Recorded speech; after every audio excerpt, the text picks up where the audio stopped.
Hey guys, welcome to our week 5 lecture.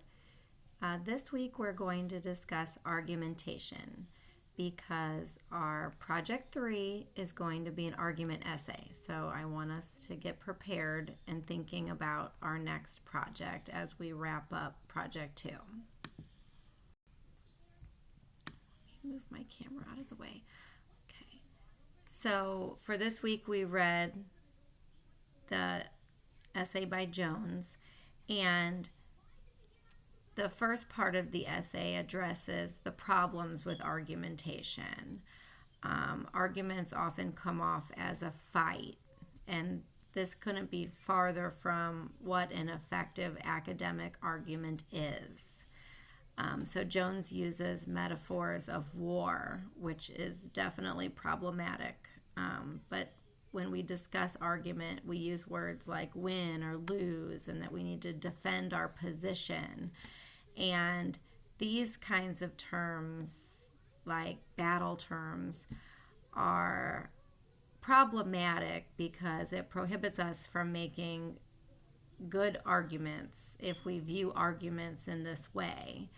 And it's unfortunate because we often see poor examples of argumentation, TV, online, just tons of bad examples, and it's really rare to see a good example. And then even when we look at school arguments, they're too black and white. It's often either pro or con. You're for this or against this, and that's not realistic either. So we don't have a lot of good examples of argumentation. So then the essay went into different argument models, which would be ways to set up an argument essay. And the first one here, if you look at the first triangle, using deductive reasoning, this is where you would start with a general statement, and then you would go further with analysis and discussion and end with a very specific conclusion.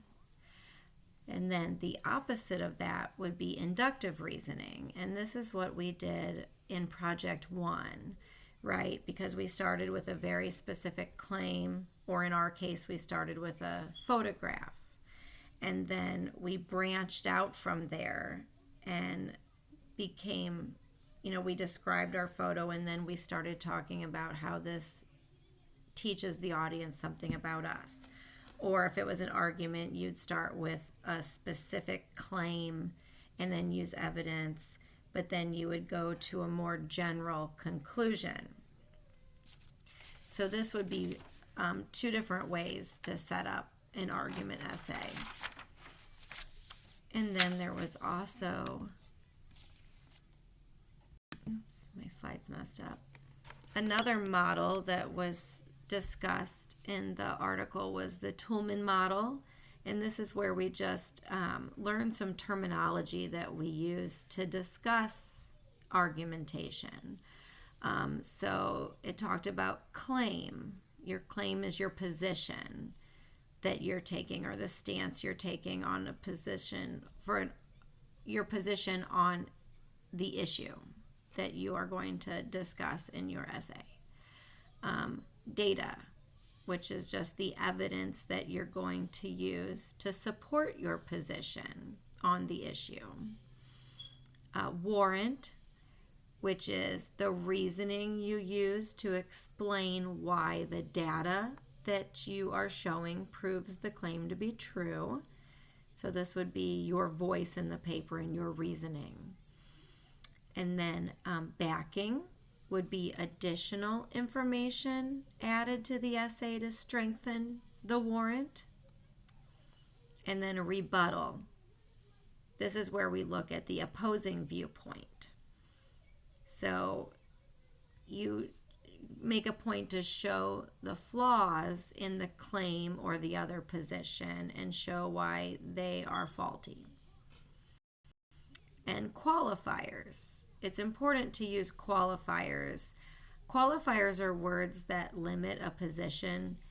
So you would want to use words like sometimes or often, frequently, occasionally.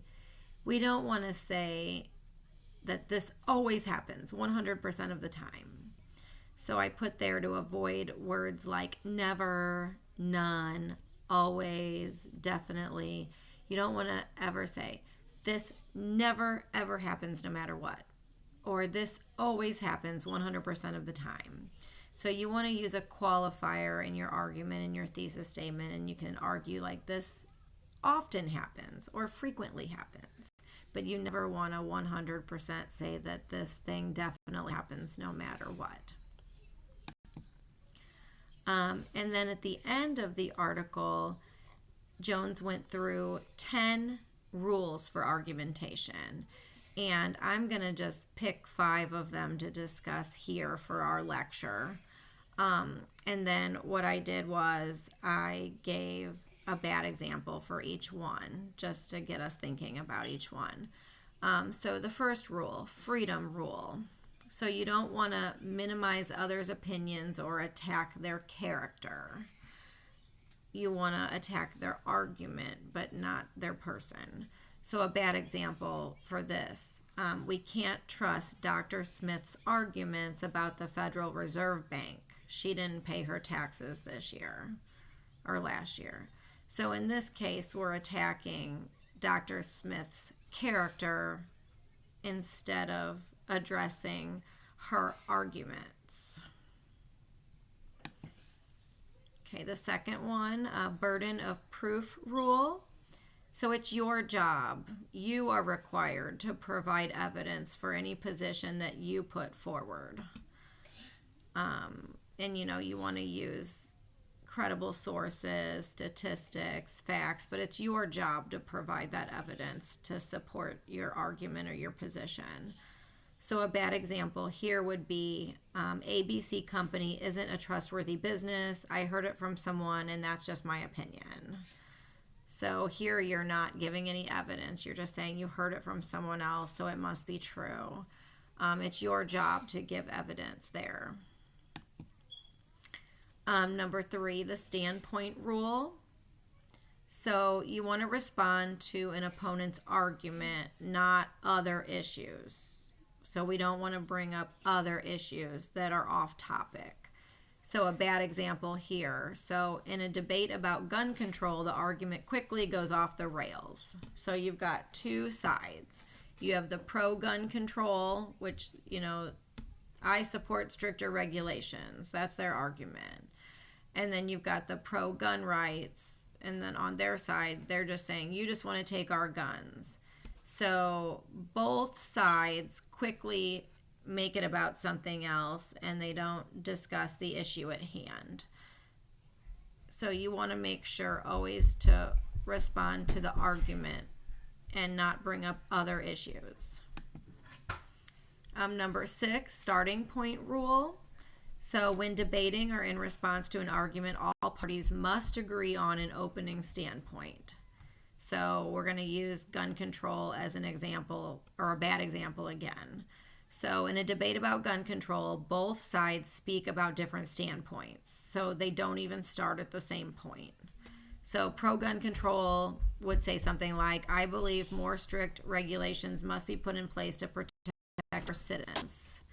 Okay, and then the other side, the pro-gun rights, they might say, I believe we do not need stricter regulations because they would violate the freedom allowed by our Second Amendment. So both parties are starting somewhere different. And so in a case like this, they're not arguing the same point, and so it doesn't work. And then number 10, usage rule. So your writing must be clear and easily understood by the reader.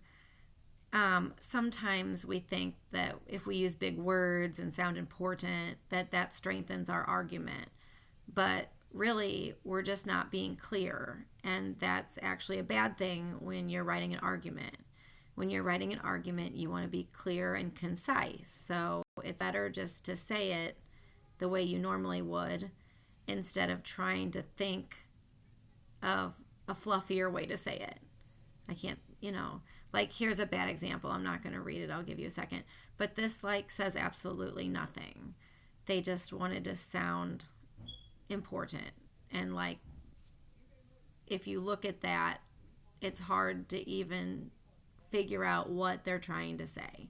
So you want to be clear and concise and not try to make your sentences wordy. Just say it and be clear so that your reader can follow you. Because if you're making a good argument, you want to make sure that your reader can follow what you're saying. So go ahead and take the quiz for the week. I'll start sending out announcements with information for our Project 3, and then just make sure to read all the directions thoroughly and always click on that link at the bottom so that you make sure that you get all the directions for the essay, because I always include an outline and everything else there. So there'll be more information to come, and then reach out if you have any questions. Have a good week.